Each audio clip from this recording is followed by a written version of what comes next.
All right. So I have Jaden and Dusty from the class 3356 online class here, and they both have some questions about week 2 assignments. And so I wanted to respond to both of those questions. And so I think, Dusty, you said that the question had to do with the readability assignment. Is that correct? Yes. Okay. Yes. So I think in the question that you said in the video that I posted, you tried doing like copying and pasting and that kind of thing. Okay. So there is a I'm going to my Canvas. Let me find that real quick. I'm going to go into the course and open up that assignment.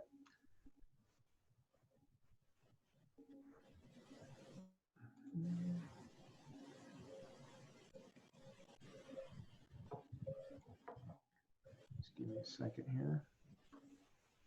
I was trying to open this up, and then a student called me right before the Zoom, which is why it took me a second to get on here.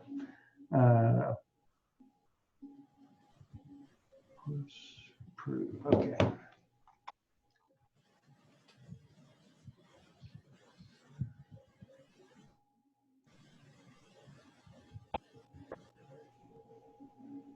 All right.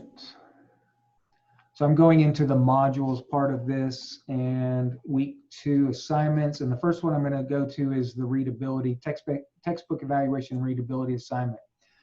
All right, so in that assignment, the readability tool that you need to use is the Ragor tool. Okay. Okay, and so on the Ragor, what you can do, so I have a couple of different tools. I have a link for that, but I also have the actual graph and I think on the graph it has the readability instructions. But basically what you do is you take a section of the text from the beginning, a section of the text from the middle, and a section of text from the end of the textbook. The section needs to be 100 words. So it needs to be 100 words in a row. And so you can do it manually. They have a program that you can actually input the text into. Now, if the cutting and pasting doesn't work, then you can do it manually.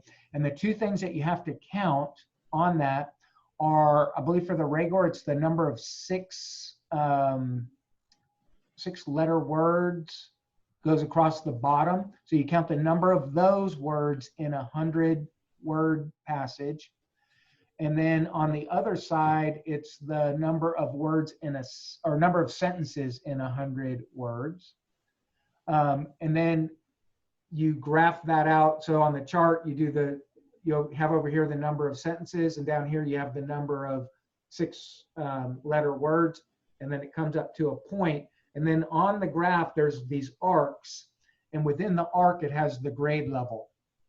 And so what you'll do is you'll calculate that out for each one of the 3 passages, and you can do it all on the same graph. You don't have to do it on 3 separate graphs.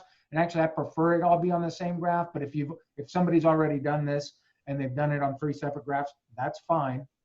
And then you take the numbers, you take all 3 numbers, average them together, and that will give you pretty close to the Ragor scale readability of the textbook. Does that make sense? Okay. Yes, I was trying to do more like what you did. Yeah. And so I was like, yeah, it was just like gibberish.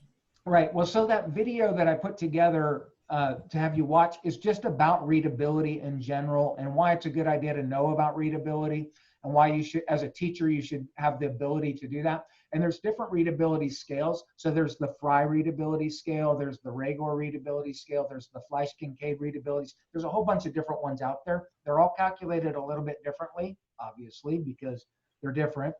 But, and sometimes they'll give you a drastically different number as far as the grade level is concerned. One of the things I was trying to point out in the video is this idea that, you know, even STAR test passages are written at readability levels that are not on grade level of the students who are taking the test, which makes no sense to me.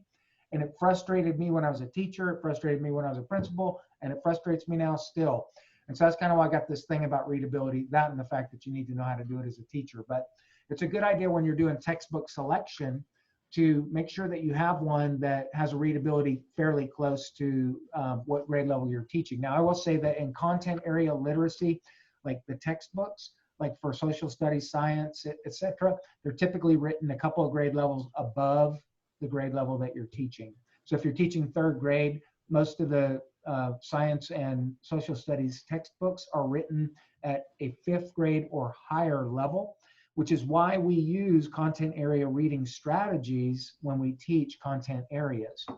So the reason why we're doing the strategies that, and why I'm teaching you all this stuff in this course, is because we need to make sure that we understand how to scaffold students' learning in a textbook that is written above their reading level.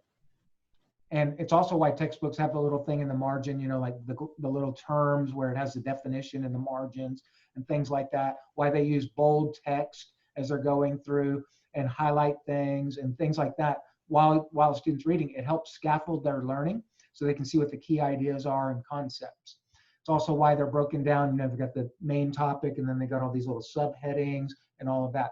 That's the kind of things I want you looking for when you do the readability or the textbook evaluation piece of the assignment, where you're talking about how well the textbook is laid out. I will give you this hint: the Buell textbook is not laid out very well. So I'll let you know that ahead of time. Like, that's kind of a hint on like if you write up how great the Buell textbook is, you're probably not doing the textbook evaluation well, because it's not that great of a textbook. It has good ideas, and it's the layout's not good. It has a lot of good ideas, which is why I chose it for this course. But it's hard to read. And that's kind of the idea I want you to see. Like, I didn't pick it for the course because of its readability. I picked it because of the good ideas that are in it. We're actually changing the book in the fall because the Buell book is not as good as it should be. All right, so did that answer all your questions, Dusty? I hope it answered your questions and a whole bunch of other questions for a lot of other people. It did. Okay, so you want the textbook evaluation checklist to be in this assignment, the graph, and then, I'm sorry, I just lost my train of thought. So, and the reading level of the book. So that you'll do the graph, which will determine the reading level. So so there's some math involved, right? You got to average the 3 dots, which, I mean, if it came out, and I'm not going to tell you the right reading level here, so this is not the right answer. But if it came out with one of the passages 5th grade and one of the passages 4th grade and the other passage was 3rd grade, then that would average out to a 4th grade reading level. Right. Okay. Right? Yeah. Those are not correct, by the way. So. Okay. Yeah. So it's above that. It's above that. Yeah. Trust me. when I was getting it to convert over to that other thing, it was lower than that. So. Yeah. Okay. Yeah. Well, so something was wrong with that, trying to move those in there. But yeah, it's definitely above a 3rd grade reading level. Yes. So the graph, the reading level, and the evaluation checklist is what Correct. needs to be turned in for this assignment. Yes. Okay. Yep. Okay. That work? Perfect. Yes. Okay. Yes. Jaden, you had a question about a different part of what we're doing this week. And what was yours about? It was the mentor text set. Okay. Yeah. So it's the numbers, right? It's like there's all these numbers and I got to figure it out. So here's the idea of the mentor text set. What you're going to do is so first of all, you have to do all this reading on what a mentor text is, right? So a mentor text, I'll just go ahead and give this to everybody so that, I mean, you still need to do the readings, but I'm just going to kind of give you this idea so that you understand what I'm talking about when I talk about a mentor text. So a textbook is not a mentor text. A textbook is a textbook. A mentor text would be something that you assign along with a textbook to help students understand the textbook. Because we just said that a textbook is written usually at a higher grade level than what the students are reading at. So what we do is we incorporate other readings or mentor texts to go along with the textbook to help students along. Some of those might be children's books, like an illustrated children's book from maybe even a year before their grade level or so. And so a lot of times, let's say you're doing science and you're doing weather, right? Well, there's a really neat book called The Cloud Book by Tommy DePola, which is just a fun book about clouds and how they form and all that kind of stuff. So that might be a mentor text for the actual science textbook when you're talking about weather. Another thing that can be considered mentor text would be internet resources.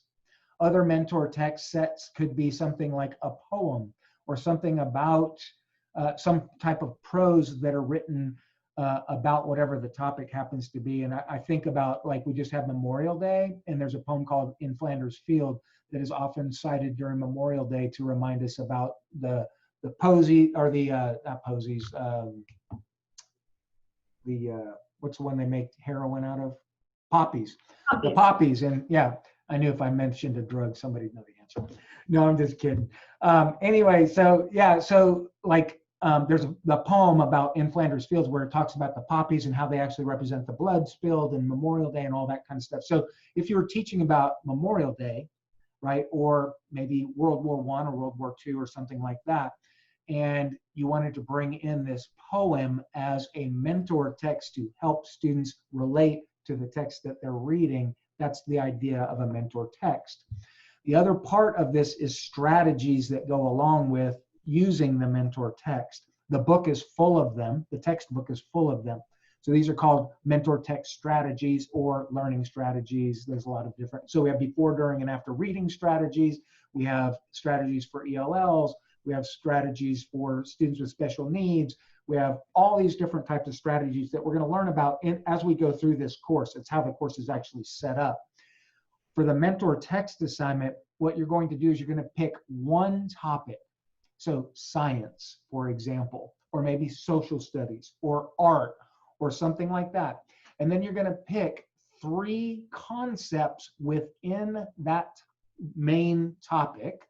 And the concepts might, so let's say I picked social studies, right?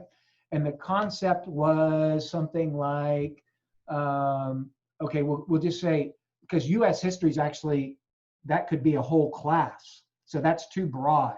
So I can't use US history. But let's say in social studies, the class I'm teaching that year is US history. Now I need concepts within US history. So I might pick the Civil War. I might pick presidential elections, and I might pick, I don't know, the Industrial Revolution. Okay, so there's 3 topics within US history that I could pick that I need. Now, a textbook is going to cover those with a lot of big words and a lot of hard concepts for students to understand. And they're going to give all this historical knowledge, but not necessarily a connection to key concepts. This is where you bring in the mentor text. So what I want you to do, I just picked 3 topics, right, in US history. Now I want 3 mentor texts for each one of those topics and how you would teach it, for a total of 9 mentor texts with a strategy for each one in a main topic. So you would not pick science, social studies, and art, because those are 3 big ideas, right? So I want you to pick just one of those, but 3 topics within one of them. Okay, and it could be mathematics, it could be, there's a lot of other, what I don't want you to do is ELA. So no English language arts, because even though English language arts is a content area, for the purposes of this course, we don't use it, because you get like, I don't know how many, 15 reading courses, or I don't know how many, 6 reading courses that you take throughout the time that you're in this program. So we're going to teach you all about how to do ELA and all those other courses if you haven't had them already. But for the purpose of this course, we want you to focus only on content areas other than reading. Okay. So does that answer your question, Jaden? Yes, because I was just confused on if I pick 3 different subjects like science, math, or social studies. But now it makes sense. So you do the one subject, you do 3 concepts, and then you do your 3 mentor texts for each concept. Yeah. That's okay. Hopefully that helps you all with those 2 assignments. Hopefully it helps everybody else. Now y'all know you're going to be famous, right? Because you're going to be on video in this course, and it's a famous course. I mean, people who take me, they know. I mean, y'all knew you. I mean, I know you took me because you heard about, how famous I am. Yes. So, yeah, I do have one more question. So, sure. matter what grade level we pick? So, like, if we're looking at TEKS and the ideas of the concepts that we're picking, does it matter which grade level we choose? Stay on one grade level. That's Oh, the thing. So yeah, so any it, grade it level. doesn't, I don't care what grade level you pick. I mean, that's totally up to you. Like I would pick my ideal, whatever your ideal grade level is, but for you, it might be first. For me, it's third. For somebody else, it might be fifth, right? Okay. I don't care, but just pick one grade level. It'll be easier for you too when you're doing it because you only have to focus on one set of TEKS and not all the TEKS. If you look at all the TEKS for all the grade levels, you would be very overwhelmed. So if you focus on just one topic, 3 subtopics in one grade level, it won't be overwhelming at all. As a matter of fact, I would recommend looking at the TEKS first because it probably will give you your subtopics. Yeah, that's Like, what I was thinking. Just yeah. because, like, I know my other education classes, we were limited to picking our topics for pre-K to up to 3rd grade. That's the only No, grade. yeah, so I don't care in this class because actually anybody could be taking this class that Okay. could be teaching any grade level, including students who are doing secondary. So this one is typically geared for EC6 folks, but we have 4 through 8 folks taking it, and sometimes even secondary if they're going to sub it for 3351, which we're actually going to be combining both of the courses together into one anyway, starting either the fall or next spring. We've already made that determination. So they're only going to be a 3351 from now on, which won't affect anybody taking this course. Y'all are still good, but I'm just letting you know that's just a decision that we've made recently that the courses are too close together to justify having 2 separate courses. So any other questions? All right. Well, hey, I appreciate y'all letting me record you and put you on, getting you famous, you know, your 15 minutes of fame. And appreciate you taking the time to do this because I think it'll be helpful for everybody else doing these assignments. So this is what I like to do. So from now, for everybody else who watches this, if you have questions in the course, let's do a Zoom. I'll put the Zoom on. You'll become famous too. And everybody else will get the assignments explained in a little bit better than I can do in writing, which I promise I try to make it as clear as possible in the writing, but I know it's tough sometimes when you're not the one who wrote it. It's hard to read my mind. So I get it. That's why I want to help y'all do this. And it's only Wednesday, so everybody's got time to fix everything if they've already started this. So thanks again, Dusty and Jaden. I appreciate it. And y'all have a good week. You too. Thank you so much. You're welcome.